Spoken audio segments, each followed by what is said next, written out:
तरह की भिंडी हमने एक ढाबे में खाई थी तो हमें बहुत ज़्यादा टेस्टी लगी।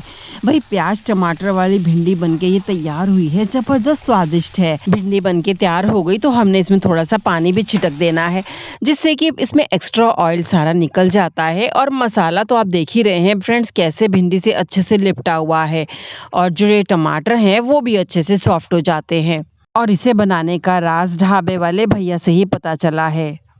खास इंग्रेडिएंट डाला है जिससे कि इसमें लसलसापन तो बिल्कुल भी नहीं है। बहुत ज़्यादा चटपटी कुरकुरी सी बन के तैयार होती है। इसे बनाने की खास बात ये भी है कि हमने एक-एक भिंडी को यहाँ बिल्कुल नहीं भरा है। मसाला तब भी हर भिंडी पे अच्छा सा लिपटा हुआ है। फ्रेश ताजी भिंडी को 4-5 पानी अच्छे से धोने के बाद हमने इसे चौकोर टुकड़ों में काट लिया है। आप चाहें तो इसे सिर्फ 2 पीसेस में ही कट कर सकते हैं।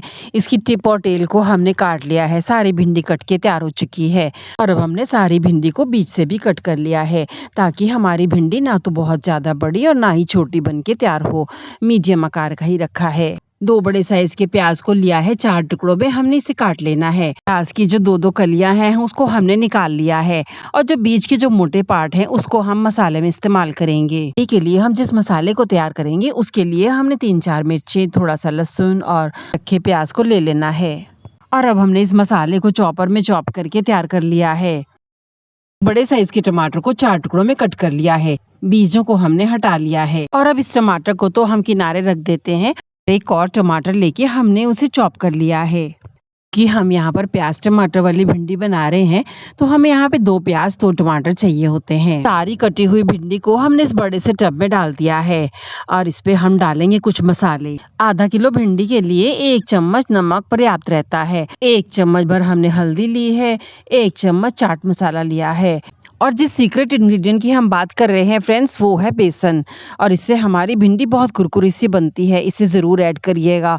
तो हमने यहाँ पे 2 चम्मच जितने बेसन को ऐड कर दिया है, और अब सभी मसालों को बारी-बारी करके डाल दिया है। और अब हाथों से सारे मसालों को और भिंडी को आपस में मिक्स कर लेना है, और इससे होगा ये कि सारी भिंडी आपस में अच्छे से भर जाती है, लसलसापन बिल्कुल भी नहीं रहता है, और सारे मसाले अच्छे से मिक्स हो जाते हैं। अब हमने भारे तल की कढ़ाई को गैस पे रख लिया है, और इसमें हमने सरसों का तेल डाला है, क्योंकि इसी में भिंडी बहुत अच्छी स्वादिष्ट सी बन के तैयार होती है। 3 कड़छी जितना तेल गर्म हो गया तो फिर हमने प्याज की कलियों को डाल दिया है। तो सुनहरा होने तक इसे भून लेते हैं। इसे हमने 2-3 मिनट ही चलाया है। थोड़ी सी सुनहरी हो गई तो इन्हें हम निकाल लेते हैं। अगर आप चाहते हैं थोड़ा इसे कम पकाना तो इसे भिंडी के साथ भी आप फ्राई कर सकते हैं। भिंडी भुन चुकी तो उसमें हमने थोड़ा सा और तेल ऐड किया, और फिर हमने गर्म होने के बाद इस भिंडी को भी डाल दिया है। इस भिंडी को हम 2 बैचेस में तलेंगे ताकि अच्छी कुरकुरी सी हो जाए।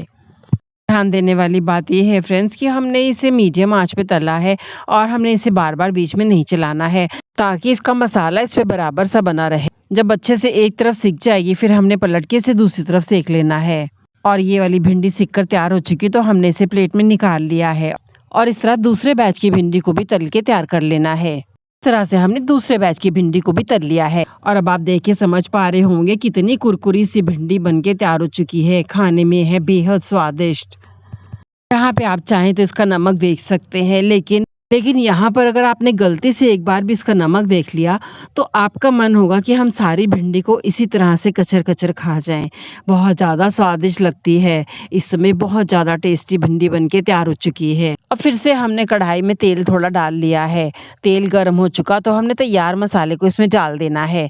जो हमने प्याज, लहसुन, हरी मिर्च का मसाला बना के रखा है तो हमने उसे इस समय डाल लेना है। इस मसाले को हमने मीडियम आंच पे चला लेना है। इसे हमने तब तक चलाना है जब तक थोड़ा सुनहरा नहीं हो जाता है, प्याज थोड़े अच्छे भुन नहीं जाते हैं। डाला है 1 चम्मच जीरा, और अब क्रश किए हुए टमाटर को भी डाल देते हैं। डालेंगे आधा चम्मच हल्दी, आधा चम्मच नमक, आधा चम्मच लाल कश्मीरी मिर्च। बीच में हमने आधी कटोरी पानी डाल के सारे मसाले को अच्छे से चला लिया है, और अब इसमें डाल दिया है भुनी हुई फ्राई की हुई भिंडी। इसी के साथ ही डाला है फ्राई किए हुए प्याज और टमाटर को भी। सभी चीज़ों को चला के आपस में अच्छे से मिक्स कर लेते हैं। भिंडी अच्छी फ्राई, गर्म और मसाला गर्म होने की वजह से जो टमाटर के पीसेज हैं वो भी अच्छे से सॉफ्ट हो जाते हैं, और इसके साथ ही हमने थोड़ा सा इस पे पानी भी बाद में छिटक देना है।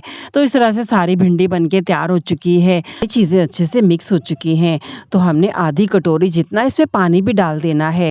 और ये बहुत ज़रूरी टिप है फ्रेंड्स, चाहे भिंडी बनाएँ या करेले बनाएँ, उसे फ्राई करने के बाद थोड़ा-सा उसमें पानी छिड़केंगे, तो उससे उनका जितना भी एक्स्ट्रा ऑयल होगा वो निकल आता है। इस ज़रूरी टिप को आप हमेशा अपनाएँ और साथ ही में टमाटर भी थोड़े और सॉफ्ट हो जाते हैं। 2 मिनट इसे ढककर भी रखा है, जिससे कि टमाटर और भिंडी सब आपस में अच्छे से मिक्स हो जाएँ। तो बस हमारी भिंडी बन के बिल्कुल तैयार हो चुकी है। गैस को ऑफ कर देते हैं। इस स्वादिष्ट चटपटी भिंडी को एक बार ज़रूर बनाना, खाना और हमें सब्सक्राइब करना ना भूलें।